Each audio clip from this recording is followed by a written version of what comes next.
여러분 안녕하십니까? 어제 오후 광주에서 리모델링 공사를 하던 주택이 무너지는 사고가 났습니다. 공사 작업자 4명이 건물 잔해에 깔렸다가 구조됐는데 2명은 숨졌습니다. 양창희 기자가 보도합니다. 한옥 지붕이 폭삭 주저앉았습니다. 나무 기둥은 어지럽게 흩어져 있습니다.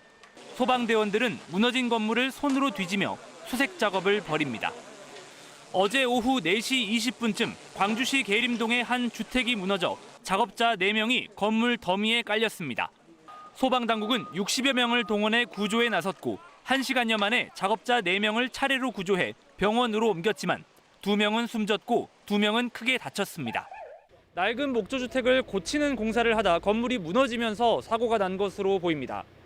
한옥 주택을 리모델링 과정에서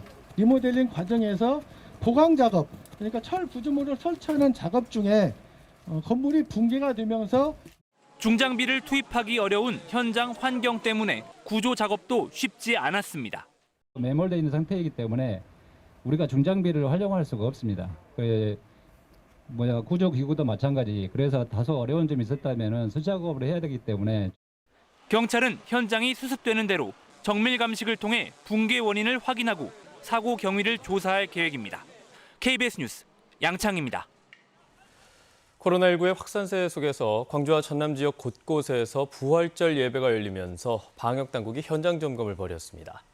이런 가운데 광주에서는 다른 지역의 교회 모임에서 발생한 집단 감염과 관련해 확진자가 추가로 나와서 확진자가 다닌 교회 신도들이 전수검사를 받았습니다. 손준수 기자입니다. 광주의 한 대형 교회에 신도들의 발길이 이어집니다. 거리를 둔 채 줄을 서고 출입 기록을 작성합니다. 예배당에서는 전체 좌석의 30%만 채우도록 한 규정이 지켜지는지도 확인합니다. 환기 소독 대장은 꼭 작성해서 문 열 때마다 환기 소독하는 시간만 소독할 때요? 작성해 주시면 감사하겠습니다. 코로나19 사태 이후 두 번째로 맞이하는 부활절. 종교시설을 매개로 한 감염을 예방하기 위해 광주시는 교회 780여 곳에서 현장 점검을 벌였습니다. 시기적으로 가장 중요한 행사 중에 하나인 부활절이 있는 날이어서 교회에서 많은 인원들이 올 거라고 예상하고 저희가 그래도 기본 방역 수칙 위주로. 이런 가운데 종교시설과 연관된 감염은 계속되고 있습니다. 군산과 전주 등의 교회 모임에서 발생한 집단 감염과 관련해 광주에서도 확진자 1명이 추가된 겁니다. 이에 따라 이 확진자가 다니는 광주의 교회는 2주 동안 문을 닫았고 신도들도 전수검사를 받았습니다. 북구 소재 교회에 총 22명의 신도들과 또 관련된 분이 계셨습니다. 방역措치 완료했고 교회는 폐쇄한 상태입니다. 오늘부터는 식당과 카페를 제외하고는 음식물 섭취를 원칙적으로 금지하고 출입 명부를 엄격히 쓰도록 하는 등의 강화된 방역수칙이 본격 시행됩니다. KBS 뉴스 손준수입니다. 네, 순천시에서 어제 코로나19 신규 확진자 3명이 발생했습니다. 전라남도 관계자는 입원과 치료 등을 위해 순천 모 병원을 찾은 환자 3명을 사전에 검사한 결과 코로나19 신규 확진 판정을 받았다고 밝혔습니다. 방역당국은 이들의 증상이 나타난 시기와 정확한 동선을 파악하고 있습니다. 네, 광주와 전남 지역에서 코로나19 백신 접종을 받은 인원이 9만 명에 육박하고 있습니다. 광주시는 현재까지 1차 접종을 마친 인원이 4만 300여 명으로 접종 대상자의 30.2%가 접종을 받은 것으로 집계됐다고 밝혔습니다. 전라남도에서는 4만 9,600여 명이 1차 접종을 마쳐서 접종 대상자 대비 접종률은 17.8%를 기록하고 있습니다. 전국 최초의 지역 상생형 일자리 기업인 광주 글로벌모터스가 오늘부터 차량 시험 생산에 들어갑니다. 광주 글로벌모터스는 최근 각 공정별 설비 설치와 시험 운전을 정상적으로 마무리하고 오늘부터 자체 공장을 시작으로 도장과 조립 공장 순으로 시험 생산에 들어간다고 밝혔습니다. 시험 생산은 실제 판매될 차량을 생산하고 성능과 품질을 점검하는 과정이며 광주 글로벌모터스 공장에서는 오는 9월부터 현대차 경영 SUV를 연간 7만 대가량 생산할 예정입니다. 광주시가 올해 상반기 공공기관 채용에 87명을 채용합니다. 이에 따라 오는 19일부터 23일까지 광주시 공공기관 통합채용 기관별 채용 사이트를 통해 14개 기관별로 원서를 접수해 다음 달 8일 필기시험을 치를 예정입니다. 광주시는 공공기관 채용의 공정성을 강화하기 위해 2019년부터 매년 2차례에 걸쳐 통합 채용을 진행하고 있으며 올해부터는 외부 면접관의 비율을 60에서 80%로 높이기로 했습니다.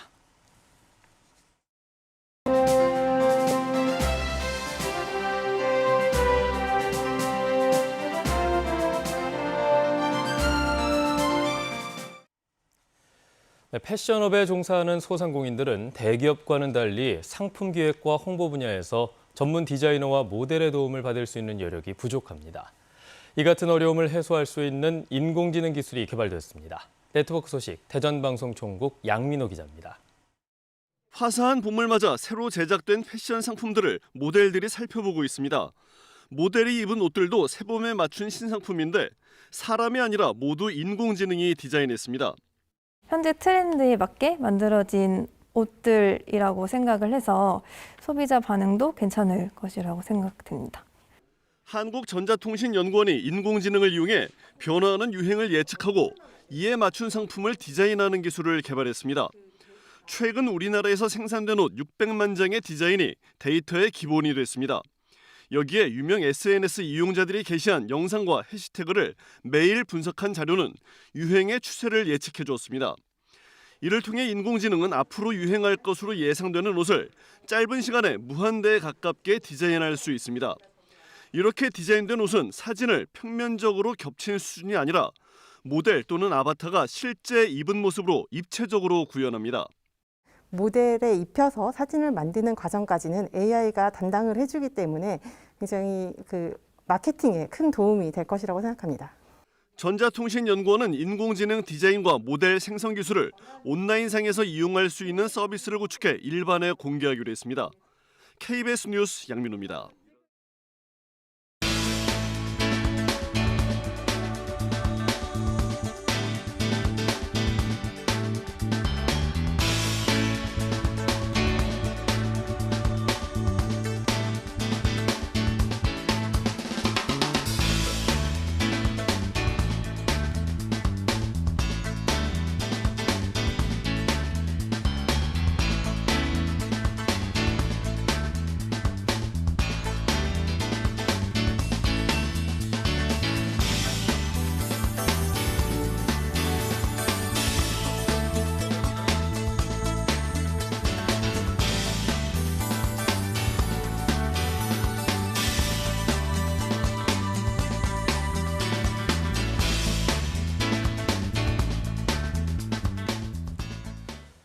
광주시의 국공립 어린이집 확충 사업이 순조롭게 진행되고 있습니다.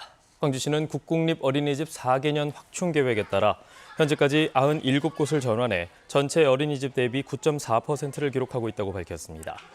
광주시는 한 곳당 최대 5천만 원의 인센티브 지급을 통해 올 연말까지 25곳을 추가하고 내년에는 153곳까지 국공립 어린이집을 늘릴 계획입니다. 프로축구 광주FC가 인천 유나이티드를 상대로 전용구장에서 첫 승을 거두었습니다.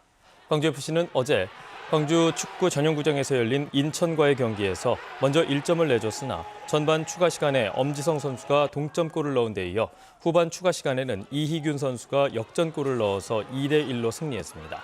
이번 승리로 광주FC는 전용구장에서 첫 승리를 챙겼습니다. 프로야구 기아 타이거스가 개막전에서 두산에 4대1로 패했습니다. 기아 타이거스는 어제 잠실에서 열린 올 시즌 첫 경기에서 3회 초에 먼저 1점을 얻었으나 8회 말 두산에 넉 점을 내주어 역전패를 당했습니다. 기아 타이거스의 홈 개막전은 오는 9일에 열릴 예정입니다. 광주시 쓴소리위원회가 지난해 7월 출범한 뒤 96건의 정책을 제안했다고 밝혔습니다.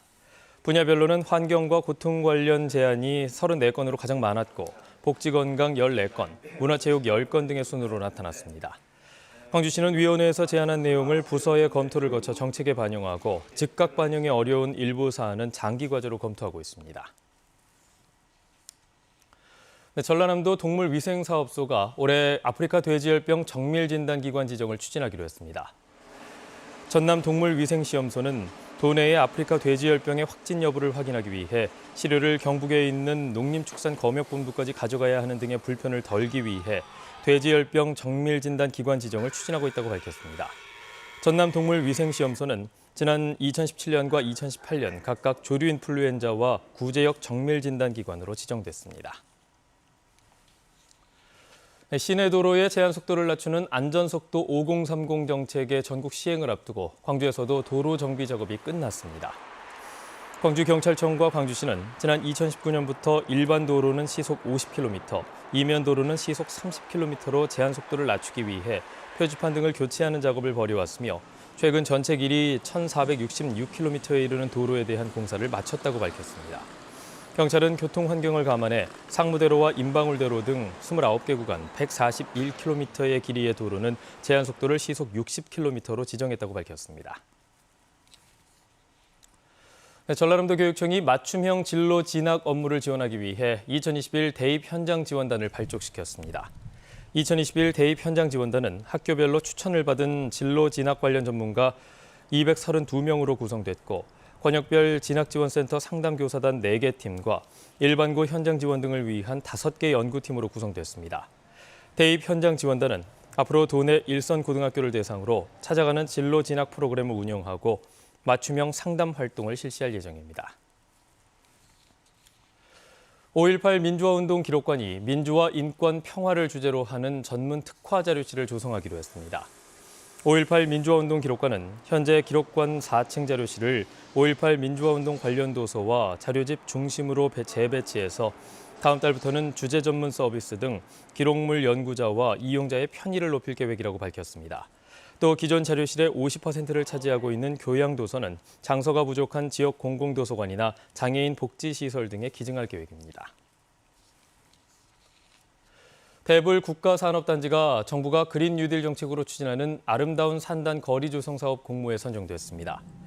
이에 따라 전라남도는 대불 국가산단에 오는 2023년까지 총 24억 원을 들여 산단의 정체성을 강조한 특화거리와 스마트 야간 조명, 범죄 예방 시스템 등을 시범 도입할 계획입니다.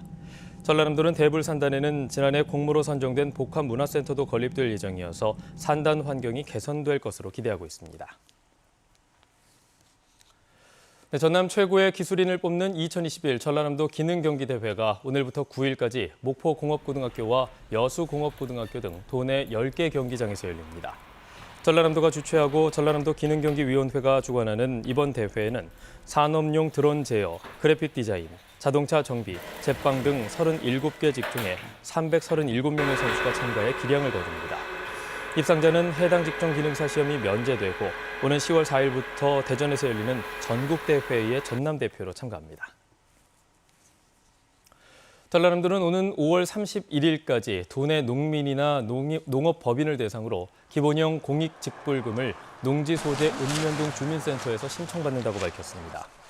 공익직불금은 2016년 이후 직불금을 받았거나 직전 3년 중 1년 이상 일정 규모의 농지에서 농업에 종사한 농민이나 법인이면 요건에 맞춰서 신청할 수 있습니다.